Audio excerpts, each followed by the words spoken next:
Hello again, everybody. My name is Josh Rhodes, the host with the most here on the Retro Monster Truck Review. And yes, I did borrow that phrase from Beetlejuice. Thank you guys again so much for all of the subscriptions onto YouTube, the 5-star Apple iTunes reviews, and the follows on Spotify. It really does mean a lot to me that you guys are supporting the podcast that much. But there's another way you can support the podcast as well. I just opened up a merch store for the Retro Monster Truck Review. If you go to bonfire.com/retromtreview, you can order yourself a t-shirt for a limited time, and you can help support this podcast even more. This week's co-host is Damian Bowers. He's actually a friend of mine and a friend of the podcast. He sends me a message every week to tell me how good he thought the show was. Damian actually did a bunch of notes on St. Paul 89. He did day 1, day 2, and day 3. This week, we're just going to cover day number 1. And down the road, we're going to cover day 2 and day 3 with Damian. But right now, we're going to get right into it. St. Paul, Minnesota, 1989, day number 1, here on the Retro Monster Truck Review.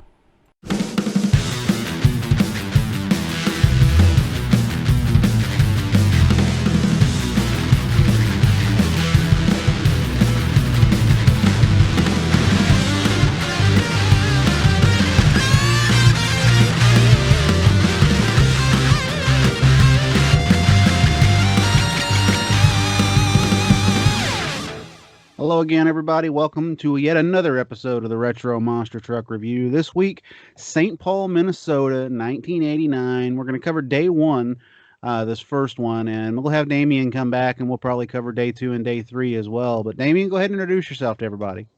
Hello, I'm Damian. I'm a big monster truck fan. Been racing online with Dick for years, back when he was first getting sim monsters off the ground, really, in RRMJ. But this is a great show to go to start off with, in my opinion. Yeah, I agree with you. This is the start of 1989. A lot of people will argue whether 89 or 1990 is the better TNT season. For me, it's always been 1990. For others, it's 1989. But here at the beginning of 1989, we're going to see a lot of different things going down. And the first thing that we really notice is Bigfoot is here competing. But later in the season, we're not going to see that big blue Ford at all in TNT. You see Andy Brass coming out. This is his first time on TV that I can recall. He's been doing tours out west, car crushing or competing out there. And he comes into this show as a really strong runner in Bigfoot 4, I believe. Yeah, it's Bigfoot 4. It's hard to miss Bigfoot 4, especially with the look that it has on it at this one. Another truck debuting here, a legendary Gravedigger machine, number 2, still sits out in front of the shop. The body does anyway. It's bodied and it's stuck on the chassis that Dennis actually tried to, I think he actually did, have a world record cross of the sound out there with that truck later in life. Yeah, for a little while, I believe he did have that record. And as he said in some of his later DVDs and videos, he was upstaged by a military vehicle that crossed a larger distance not long afterwards. Mm-hmm.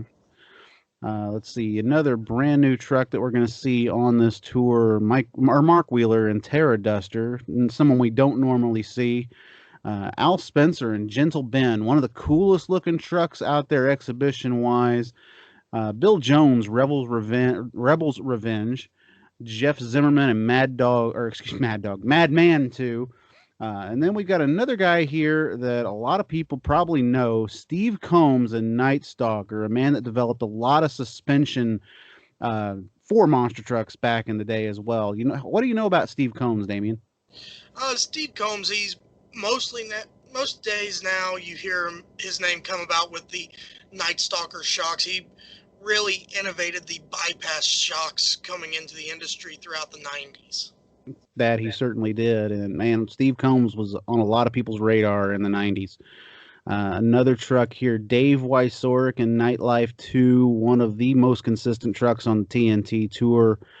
We've got Awesome Kong 4, which is, as I've learned earlier doing shows, was actually Awesome Kong 2 stretched out. This was the old Allison Aircraft engine truck that eventually became the skinny Kong that we see nowadays. I mean, we got a stacked lineup here just for this building, and this is a cool building, by the way. It was the year prior, I believe, that we saw Bigfoot and Gravedigger square off against one another in one of the classic races in monster truck history. Yeah, Gravedigger just barely eking out the victory over Bigfoot, and then going on to the finals and taking the event victory over one of the Dane brothers in really strong fashion. That's where Gravedigger really started to show its strength. It's where As Digger started to show its strength. It's also where people really started to take notice of Dennis Anderson and Gravedigger. And throughout 1988, that truck just kept getting more popular and more popular. And then at the start of this event, when you see Digger 2 get wheeled out there, man, I tell you, Grandma was intimidating, but this truck is just awe-inspiring to look at. Oh yes, definitely. It's long, it's low, it's wide. Those big, heavy Firestone tires really gave it a great stance, and the truck sat lower than a lot of leaf sprung trucks at the time. And then obviously the engine in this truck would lead to a very common issue throughout the next 2 years. Yep, that's also very true. We'll get into that a little bit later, though. Like I said, this is the very first event of 1989. It did not count towards the 1989 point standings. You can almost say this was an exhibition TNT event. Yeah, up until Chicago, this first part of the season, I recently found out that this was more or less a pilot season for the 89 year, and everything up until Chicago was not points. You have, obviously, here at St. Paul, Biloxi, Mississippi, um, Nassau Coliseum's a rare one that recently got posted online. Toronto, and I'm trying to remember what the other show was in Florida. Yeah, I'm not familiar with that one either. If anybody out there listening happens to know the Florida show that Damien's talking about, let us know so we can add it to our list here. Trying to figure out all these non-points events that happened right before the Chicago event. Let's see here. You actually provided a lot of these notes. I've added to them for this. Uh, Quickly, we'll get into the results here. Dennis Anderson, your number one qualifier, actually breaks in qualifying. Dennis comes down very hard on the left front, and the first thing that you really notice when the truck comes and lands is the fact that had he been on the cars with the front tires, I think that it probably might not have broken as badly. He may have lost the drive shaft, but I don't think he would have hurt the suspension quite the way that he did. It looks like the left front tire just kind of hangs off to the side of the cars here and kind of hits the concrete, and that's what really causes the damage. Yes, in a very strong pass, you really see, and they mention how Dennis comes out with this new truck with a lot of horsepower, engine still in the rear, and you see it in the run. The truck has a tendency off the first jump. It wheelies up, comes down, almost wheelies up in no man's land again, and then he hits the jump, and it just noses down hard. Yeah, and you see this. This is kind of a recurring theme throughout this event of trucks hitting the second set of cars and then nosing down into them. We get a clip of Bigfoot's qualifying pass a little bit later, right before it makes its first round pass, and we see Andy just have this hard nosedive, very similar to what Dennis did, but Andy landed on the cars with the front tires, and I think that really helped save the truck. Had he landed off to the left or the right side, we might not have been talking about Bigfoot the rest of the night. Oh yeah, this event is really starting to show Andy's consistency. He really shows his driving ability off very early in his career. Yep. Let's get right into it, though. Round number one competition. The first race we're going to see is Nightlife and Barely Tame. First race of 1989. Looks like Dave Wysorek, most consistent truck probably in this field, I would say. He gets off the line, and there's really nothing to say about it, honestly. I love the quote at the end from Richard Leake, where he says, "I wish Tiny Tim was here so he could start to sing." Mike Gresh just tiptoeing through the tulips over in the other lane with Barely Tame, who was strangely very tame on that pass. Yeah, a truck owned by Doug Spanier. Later on in the season, you would see this truck actually come into its own, but here at this first event of the weekend, it really wasn't running quite right. And you can see Dave Wysorek, he almost looks back and sees, oh, I don't have to push it, and he idles over the cars himself. Yeah, he just idles on past. They did hype up during this past the first Ford versus Chevrolet matchup of the season as well. That's still a very big thing right here, and it's still something that some people talk about in monster truck racing is that Ford Chevrolet rivalry. Right after this, though, we get Dennis Anderson talking about the very steep ramps, how he lost the front drive shaft in the truck. He says it's a new truck. There's still some bugs to work out. He doesn't look too disappointed, even though he was number one qualifier and is going to miss the competition. I mean, I think he's still very happy with the pass. Oh yeah, he's seeing that the truck is very strong and it's going to be very fast throughout this first part of the season. Then he also mentions how the cars are acting up under the trucks. Yes, and the one thing that he says is there are tires still on these cars. And as you go through and you watch some of this, you can see that it's adding to the bounce of these big trucks when they land on them. Oh yeah, and these trucks back then didn't need any more bounce than they had. Oh no, not especially in 1989. Later in 89, when suspension starts to get a little bit better for some of these vehicles, I don't think it would have mattered much. Here, a lot of these guys, yes, they're new vehicles, but they're still probably tuned to that 88 tune. Oh, definitely. USA 1 will defeat Terra Duster right here. Hometown hero Terra Duster, a Plymouth truck, by the way, with a small block Mopar motor. Like you say in your notes, not a common combination at all. Terra Duster's shown all over the track here. USA 1, smooth and straight. Gets a win in the right lane, which is a little surprising because later in this evening, the right lane is not going to be the favored lane at all. Oh no, yeah, this really is an early indicator of some of the stuff to come, but the lanes at this track, usually throughout the season, there is a good and a bad lane. This event, it kind of moved around throughout the weekend. Yes, yes, it did. Today, though, the left lane seems to be the place where you want to be, except this pass anyway. Terra Duster off to the left side has to actually when they cut back to Terra Duster, you see the rear steers kind of kicked in, and the truck is climbing up onto the cars to finish the pass. And actually, it does stay legal, which is shocking to look at with how far out of shape the truck was. USA 1 takes the win here, but there's one thing that you can kind of notice here with USA 1. It seems like that truck is just it's running very rich. There's a little bit of black smoke coming out from underneath the truck. I don't think they have the motor tuned quite correctly. Right, and in the interview after the run, they do mention that and the possibility of trying to tune it better for this show, which they kind of do some runs, but it's interesting to see how this event turns out. Awesome Kong to defeat Gentle Ben right here. I mean, we've got a purpose-built race truck taking on an exhibition truck right here. I mean, Steve Dane shows you exactly why they nicknamed him the Flying Texan on this pass, as Kong just launches over that second set of cars. Gentle Ben, like I said, big show truck. It's on 73-inch tires here. It really stands absolutely no chance against Kong, which actually makes you wonder why Dane would push so hard against Gentle Ben. Oh, definitely, because as you see later on throughout the night, there are runs where he doesn't push nearly as hard as he did on this pass. You see him, as most trucks throughout the night, they're coming off of that first set of cars real easy, and then Dane's just like a rubber band is pulled, and it takes off like a rocket. Oh yeah. I mean, the second car hit here right here is probably the biggest area you're going to see this entire night.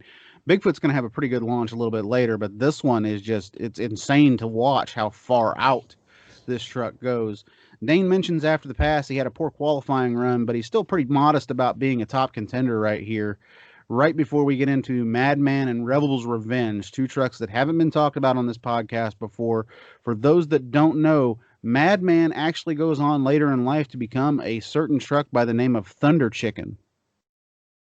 Oh, yeah, and even here at this event, it does show some of its later strengths.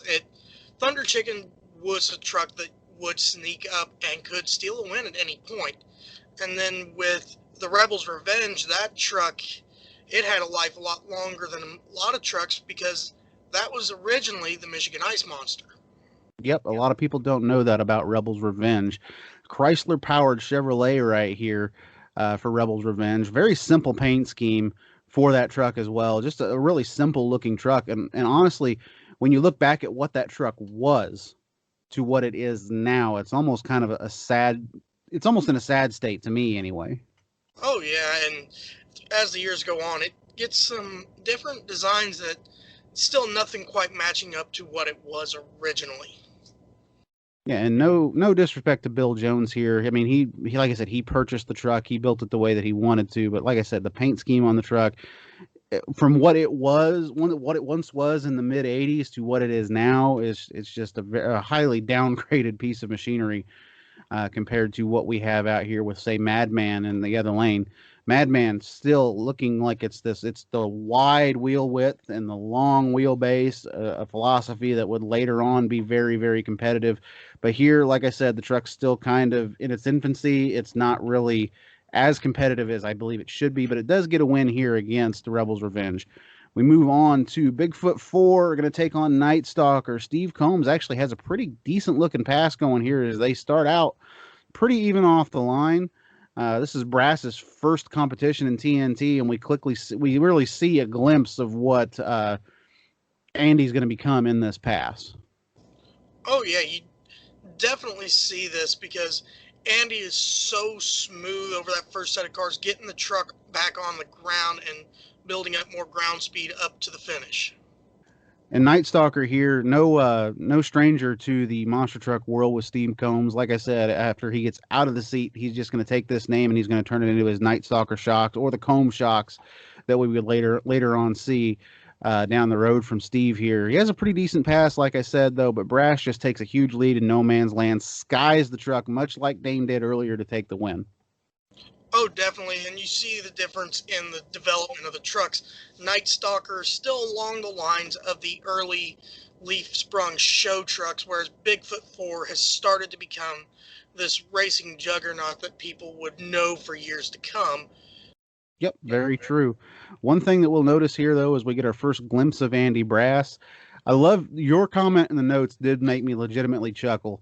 Andy comes out with a Bob Ross hairdo, and he looks like, honestly, you could take his face, Photoshop him onto Bob Ross, and he looks like he could go out there and just do a nice little monster truck painting with a couple of happy starting trees.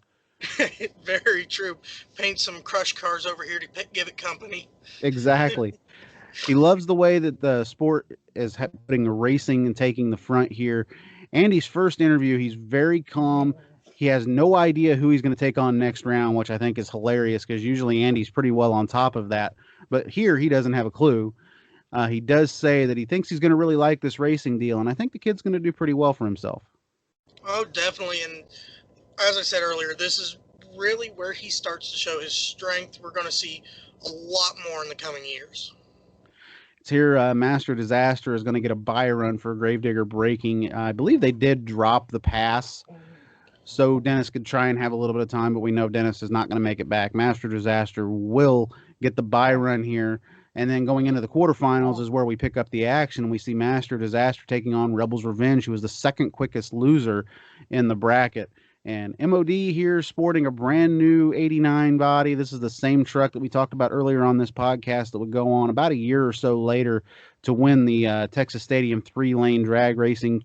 And man, here the truck just, it doesn't seem like it's performing as well as Doug would like. It doesn't seem like it's completely dialed in. But one thing to note here is this is one of the first trucks that you're going to see that was running a 4-link coil style suspension underneath of it. And I mean, it had a high horsepower as well, but it's just very bouncy. And he's constantly having to correct to keep this truck straight. Oh, definitely short wheelbase. I don't think he quite has the horsepower that he would eventually go on to have. Like later on in this season, he would go to Pueblo, Colorado, and straight up beat USA 1 in the finals it wasn't televised. It was similar to an Around the USHRA for some of the older Monster Jam fans. Mm-hmm. Yep, I remember those old segments for the Around the USHRA, but I wish TNT would have done more of that because we would get to see a little bit more of some of those classic events that we never got to see. Oh yeah, there's a lot of events that you hear little tidbits about here and there that would have been amazing to see on TV. Spaniard in his interview here says he's talking about having issues to make sure the rear steering is straight while staging. This is at a time where there was no self-centering rear steering, so imagine trying to get and just eyeball that to make sure you're straight for going down the track. He thinks that the rear steering is the issue here. I'm going to point more towards, like Anderson said earlier, with the tires still being on the cars, that it's giving him just a little bit of an extra bounce, because in this pass he kicks all the way off to the right side of the cars. Oh yeah, and that'll show its face here later on in the night. Steve Dane mentions Awesome Kong should be one of the top 4 to beat this season. Note him and Rod Litzow both say that, well, it's going to be me that's really the guy that's going to be the guy to beat this season. Andy Brass, though, kind of modest. He names Litzow as probably the toughest truck out there because of the fact that it is the world champion. And we also have Dennis Anderson saying the same thing here. Hey, it's going to be me. But the one thing they do mention is the fact that Dennis has this big Rodec power behind the wheel of this truck now, and it's almost a 2,000 horsepower engine that Dennis has sitting in the back of that Gravedigger.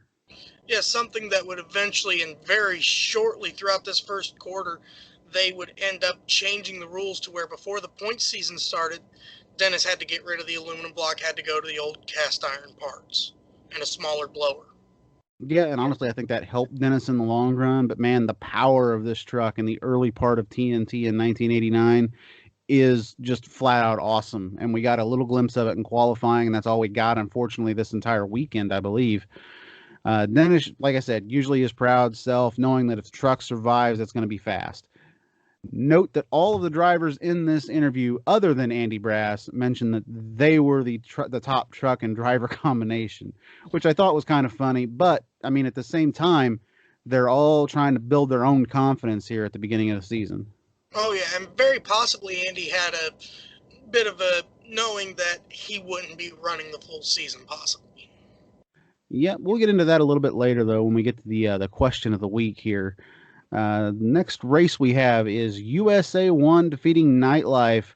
Nightlife almost red lights right here. This is something that I found to be very interesting. Nightlife lunges forward, but it doesn't appear that the tires really move at all. The truck stays still, and as he gets on the brakes, that's when the light goes green. But he's still able to it throws his timing. It definitely throws Dave's timing off, but he stays with USA 1 for a little bit here before that horsepower just kicks in no man's land and USA 1 is gone. Yeah, very rare misstep by Dave Wysork. You don't see that very often from him. And going on in later years, anything like that, generally they would call a red light. Yeah, and they don't here, which, I mean, it's not part of the points series at this point, so I think they were kind of very lenient with Dave. But like I said, I didn't really see the tires move. So an argument could be made that, yes, he lunged a little bit and you saw the truck kind of start to move, but I don't really think the tires moved hardly at all. So I wouldn't have called it a red light either. I think the officials did a very good job right there. Rod Litzow, though, mentions that the ramps aren't wearing down like they had expected. He states the truck, though, is dialed in the exact way that they want it now. And if it is, that spells bad news for the competition, as the world champ is ready. Oh, yeah. USA 1 dialed in when it would go straight every pass was the truck to beat, especially in 89, and it's really showing its form at that. Awesome Kong going to defeat Madman right here, even off the start. Dane really isn't straight, though, on his landing off the first set of cars. He's in the left lane, but just like the right lane, it seems like the truck gets kicked off to the right just a little bit. So he has to correct, and that doesn't really make it look, it doesn't really look like the truck has the wild pass that it normally does. But when you sit back and you watch that pass, it's still pretty wild because he has to get off the throttle a little bit to correct the truck. And he's got the front tires completely turned to the left to try and hit that jump and stay legal over that jump. I mean, behind the wheel, it was pretty wild. While watching it, though, outside, it doesn't look as wild as we normally see an Awesome Kong pass. Oh, yeah, really the only look you get at it being a wild pass from outside is the fact the truck coming off that first set of cars goes all the way to the right and then comes all the way to the left, almost completely coming off the cars, but the truck doesn't get quite the air it did the pass before. No, it doesn't get quite the air, but at the same time, behind the wheel, he's probably fighting that truck the entire way down the track. The left lane is really starting to emerge as the lane to be in at this point. But if you watch Kong's pass, it's still pretty iffy over there. Oh, definitely. And as mentioned before, the tires still being on the cars, you can see them bouncing up and down, really throwing the trucks around and making it awkward. I mean, these old school trucks right here, just going straight and getting down the track, had to be a feat in its own right for a lot of these guys. They're all still trying to really make these trucks into racing competitive trucks. I think that just to go on a sidebar here, I think that in TNT in 1989, it was probably a smart decision on their part to not start the point series until Chicago to really give these guys some time to kind of dial in these trucks a little bit more. Because in 89, later in 89, we're going to see some of the best racing I think we really have ever seen in the sport. And also, this would have been something that would have been nice to have seen them do in 90 as well with the advent of Bigfoot 8. This could have alleviated a lot of issues going into the point series. It could have. I agree with you there. Question of the week time here as Brian Thomas comes out with the question and basically says, "Hey, I describe myself as a monster truck freak."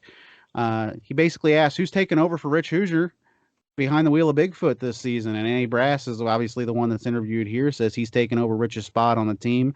Brass has been with Bigfoot for 4 years now, but he's only been driving for about a year and a half, doing mostly exhibition events. It's kind of funny. They said, "Hey, Andy, tell us a little bit about yourself." And he almost does a singles ad here. "Hey, I'm Andy Brass. I'm 31 years old. I'm single, and I live in West Alton, Missouri." Yeah, that it was a very interesting thing to mention on live, or not live TV, but on TV in itself.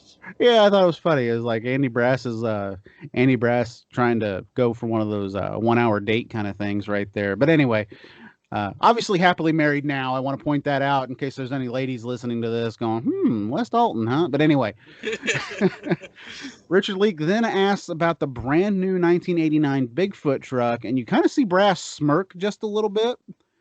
He's almost quiet with his answer. He says he's not giving anything away. He says they're still putting pencil to paper and he's not sure when it'll come out. That's all he says about this brand new truck that's still a mystery at this point to a lot of people.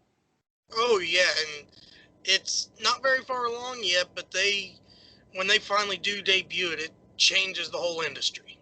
Oh, yeah, it skips the sport ahead about 10 years when Bigfoot 8 comes out. But to continue on with this event, Bigfoot number 4 is going to defeat Night Stalker yet again, who is the fast loser.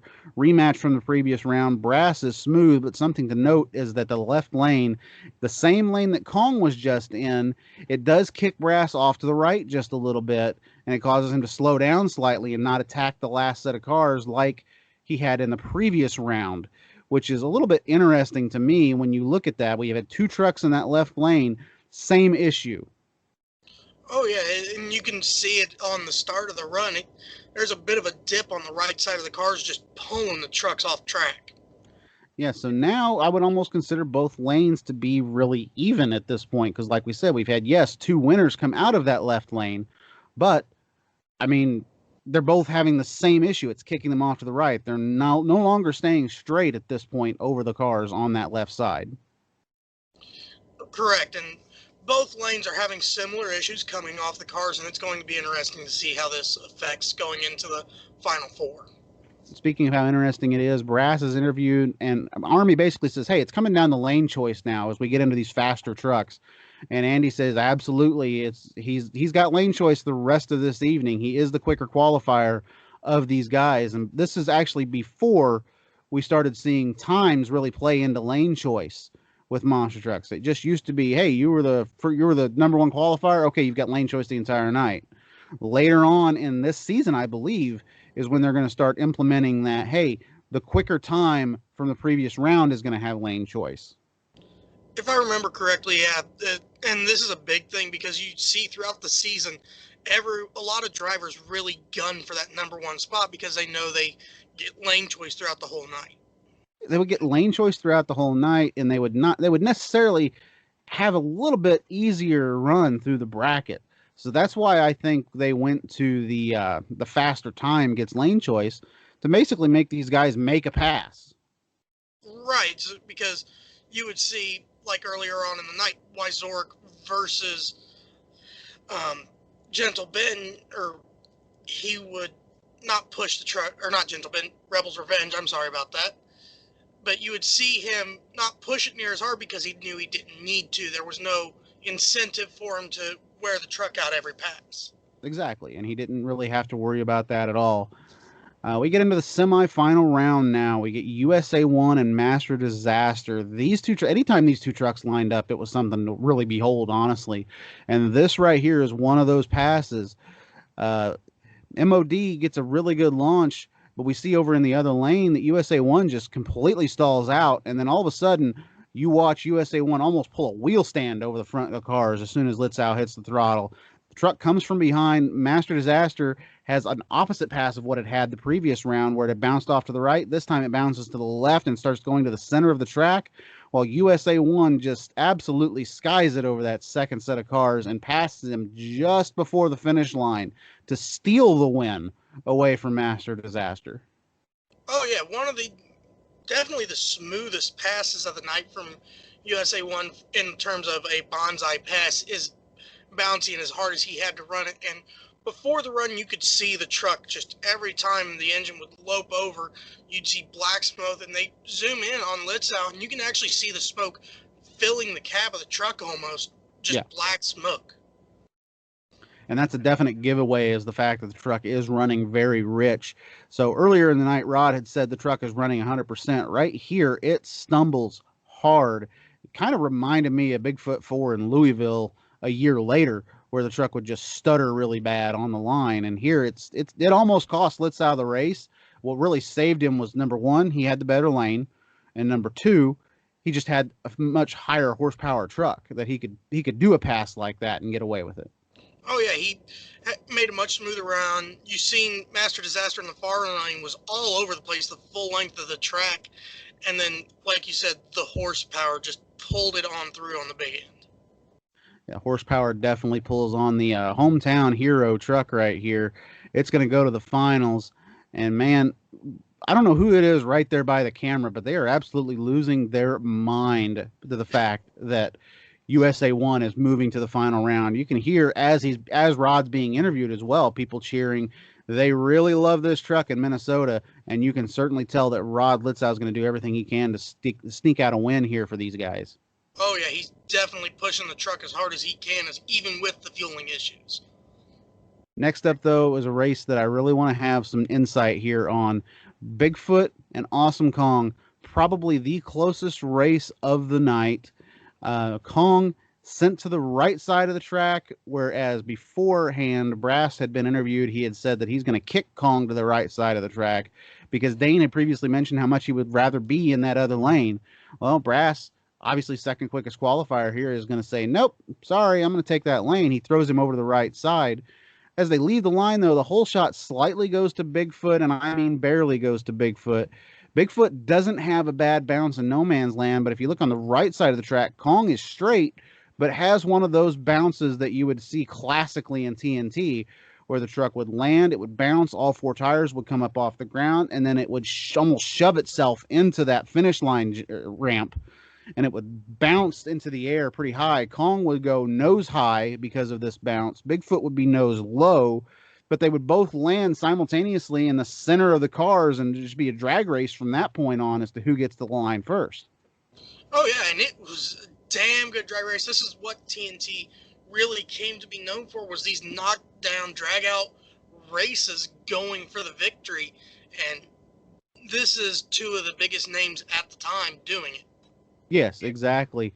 And when they come to the line here, I'm not going to lie, Damien, when I watched this the first time by, I thought, well, they got the winner wrong. They call Bigfoot the winner, but boy, to the naked eye, it sure does look like Awesome Kong snuck out the win right there. And that's the rough part about a floor shot. The cameramen are on the floor. It's a really old school event when you note where everyone's standing. Yeah, and that camera guy, I mean, TNT camera guys, all, as we've said previously, have balls of steel. I need to make a T-shirt on that. TNT cameraman requirement, must have balls of steel. But right here, I mean, this floor shot, it's very hard to distinguish who the winner is. So I went back and watched this a few times, and to the naked eye at full speed, I believe you'd almost call it Awesome Kong. But when you actually stop Bigfoot's tires on the finish line, you can look under Bigfoot and you can see that Kong's tires are slightly behind Bigfoot. So Right, and that's that's nice. where you see that Bigfoot is the winner. I would say by maybe a half a tire, if that. Right, and that's the nice thing with as tall as these trucks are, without the cradles we see nowadays. If you can get a good shot down low, you can see where the other truck is usually. Yeah, and this is a prime example of it. I would have loved to have gotten an interview from Dane right here because I think that it might have made some great television because I believe he probably would have called it and said, hey, you know what? I believe I won that race. And you would see that happen a lot throughout '89, where a lot of teams would go back and say, hey, I need to see that camera shot to prove that he beat me. Yep, Gary Porter was notorious for doing that quite a bit. He would run back there and it would be completely fair. Of course, Gary Porter, one of the most nicest guys you're ever going to meet in your life. But when it came down to a close race, by God, he wanted to know just how bad he lost, or just see the finish line in general. He wanted to. He would once he's seen it, he'd admit if he won or lost, but he needed to see the proof. Exactly. Noted here that Bigfoot has the eye of the tiger working for him, and suddenly I'm having flashbacks to Rocky 3. One thing I like here is the fact that Andy and George Smith discuss the radio communication between himself and Andy. George Smith, obviously the crew chief here. I believe he was also Rich Hoosier's crew chief the season prior. So some guy, I mean, Rich Hoosier ran second in TNT points. Probably a good thing to have that veteran crew chief with Andy, who is just starting out here in racing. I really like the fact that they talk about how Andy has a voice activated microphone so he can speak directly without having to push any buttons or having to work any other system in that truck. All he's got to do is talk. Well, the fact that George can just say, hey, if anything breaks on the pass, I can let Andy know. Or if he has a big lead, I can tell him to slow up just a little bit. Oh yeah, and that's something that you would see them, as you have mentioned many times. That was a big news story when King Crunch came out with a similar system. Yeah, but for some reason, they don't talk about it much here when Bigfoot comes out with it. They're just like, oh yeah, hey, he's got radio communication. Just a neat little tidbit. But when Scott Stevens does it, it seems like every other show, oh, let's talk to Scott Stevens. Right. I mean, and that was a big deal.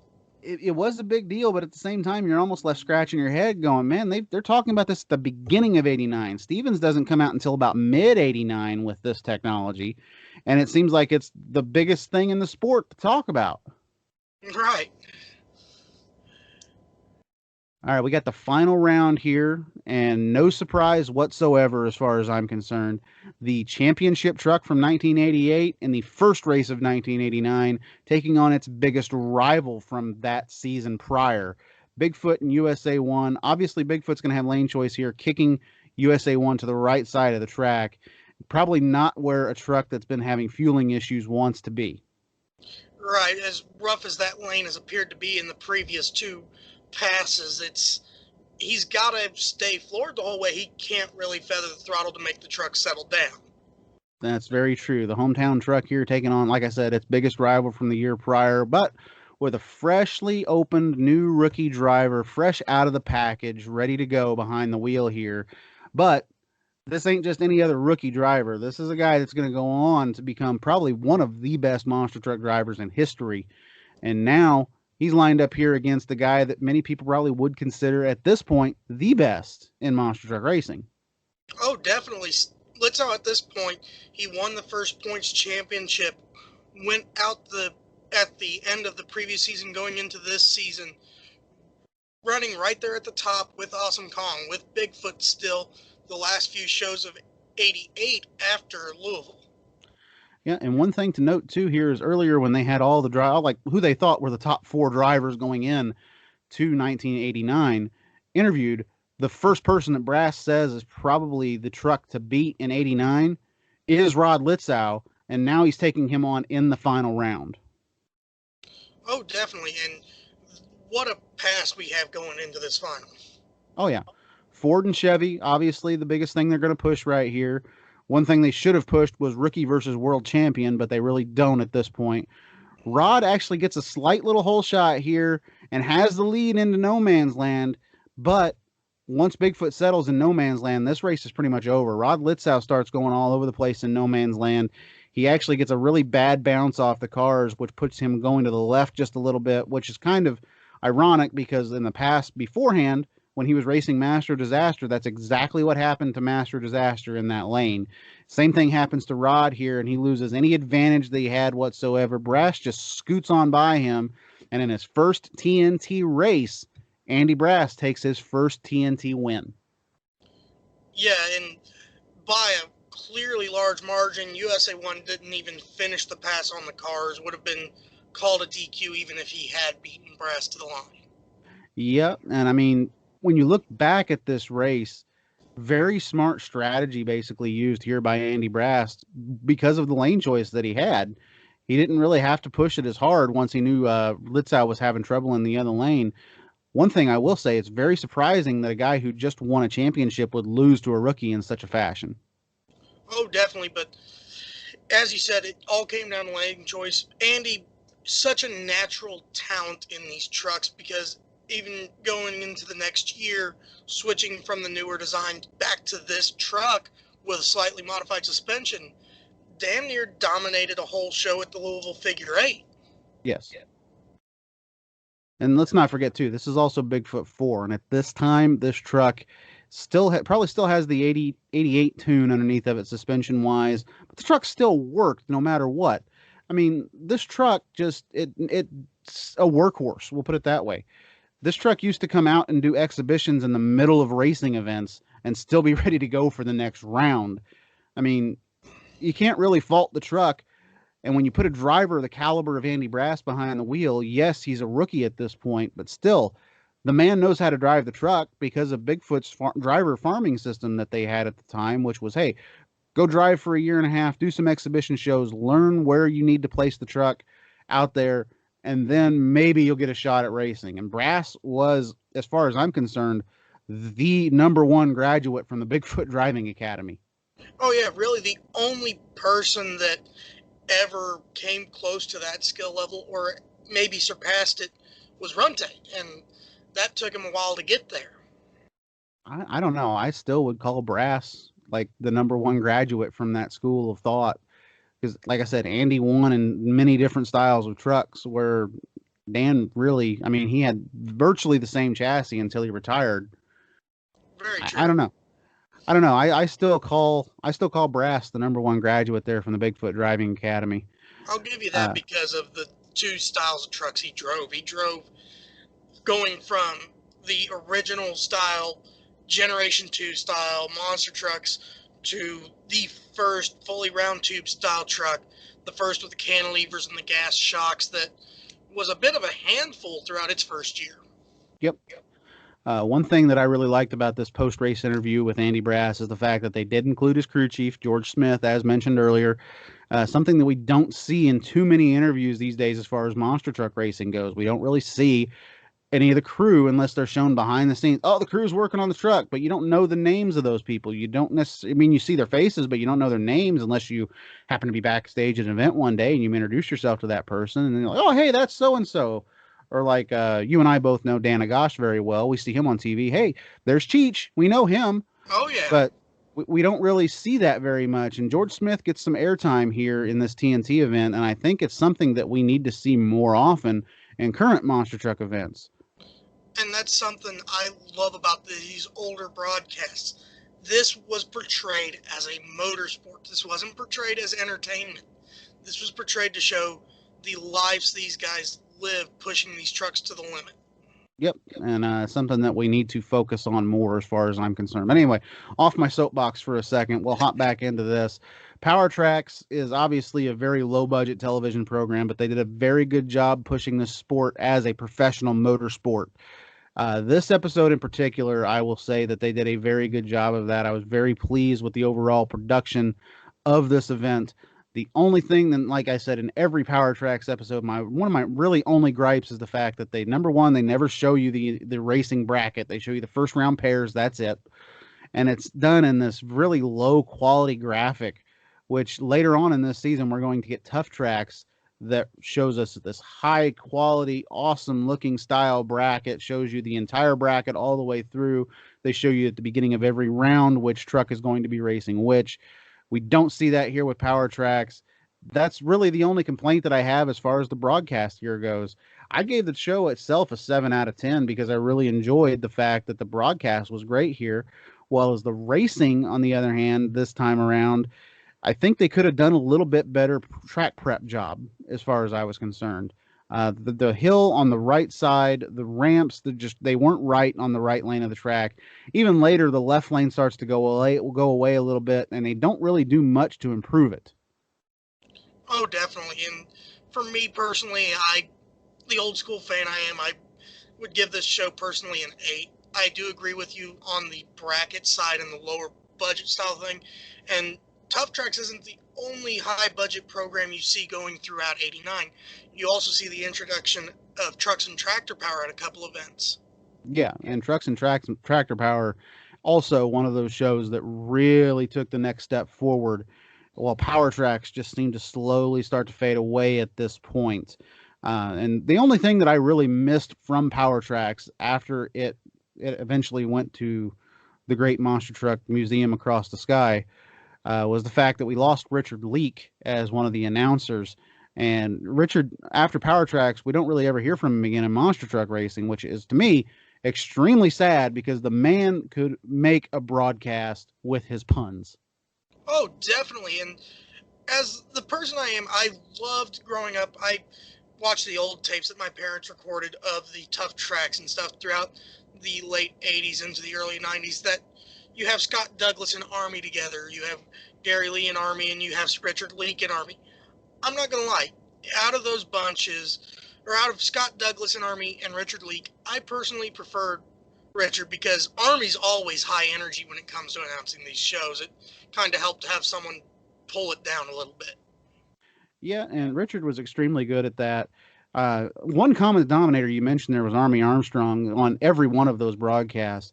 The man, a lot of people give a certain NASCAR crew chief, Larry McReynolds, is one of those guys out there that's just, oh, he's a jack of all trades. He can be on any network. Army Armstrong was doing that before Larry McReynolds made it as a crew chief. Army could go back and forth on any broadcast and make it extremely entertaining with his own puns as well. And he also knew how to poke the bear a little bit. He does so a couple of times in this broadcast, kind of pokes the bear a little bit, and we see a little bit of fire come out a couple of these drivers. And that's one thing I love Army for, but one thing I like Richard Leake for was the random nicknames that he would give these drivers. We get Andy Brass is known as Squiggy, I believe, at this event. Yeah, the third night they start talking about Andy Squiggy Brass. And I just have to chuckle because that's the only event you really hear him get called that. Yeah, they were trying things. They were trying different nicknames out for certain drivers. Later on, we get old One Run out there, and my favorite name that he ever did was Dangerous David Morris. I thought that fit very well for that truck and driver combination. Obviously, I'm a big Richard Leake fan. Not necessarily a giant fan of Power Tracks itself, but Richard Leake was always the highlight of that broadcast. Oh yeah, he made it entertaining, and he would ask the questions that a lot of fans, because he was trying to learn all this stuff too, and you have Army there, an old drag racer, is able to relate a lot of this stuff and relay it to all the spectators, to all the fans, everyone watching in a way that we all understood. Exactly. Well, ladies and gentlemen, that's going to do it for this edition of the Retro Monster Truck Review. Damien, where are you going racing next? We can plug your events. Right now, it's going to be May before we get to start racing, probably in Cleves, Ohio, the home of Gravelrama. If you want to look and see any of the type of racing I do, check out World Sand Drag News on Facebook or our website, worldsandragnews.com. Awesome. Thanks for coming out here, Damien. Like I said, guys, the next episode that we do here with Damien will probably be a continuation of this particular event. We'll go on to day 2, and then we'll finish it out with day number 3. But right now, I hope you all enjoyed day number 1. Next week, we should have some pretty cool guests on the show. I'm really looking forward to it. But right now, I'm not going to tell you who they are. We'll talk to you guys again on the tracks across America.